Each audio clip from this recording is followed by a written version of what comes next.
2021 was a breakout year for Canada soccer, with the women's team winning gold at the Olympics and the men's team putting the soccer community on notice for their performance in the World Cup qualifiers. And in just a few weeks, the men's senior national team is hoping to continue that momentum. That home match against the U.S. on January 30th at Tim Hortons Field. And, you know, Canadian fans always get up for those matches against the United States. So that should be a huge game, and that should basically seal their fate as far as qualification for Qatar 2022. So that's the game that they need. They know that they need it. Tickets for the match that is supposed to happen just days after the Ontario government's current crowd restrictions are lifted sold out in minutes.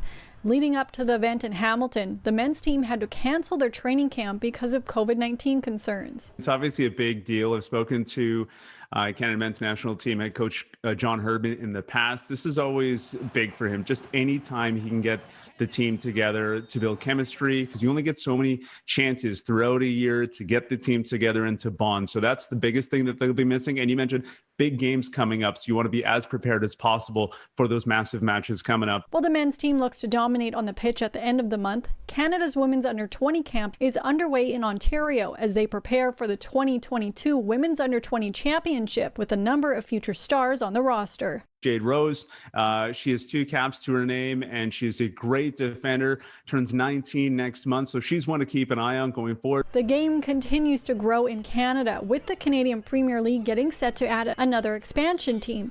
But just how close is Canada to getting a professional Canadian Women's Premier League? There's always a push for it. I think there's a large group that really wants to see this come to Canada, and right now it's just rumors. I haven't heard anything concrete that indicates to me that there will be a professional women's league in Canada.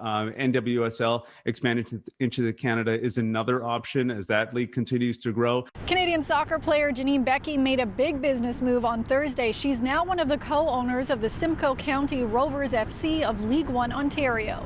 For City News in Toronto, I'm Lindsay Dunn.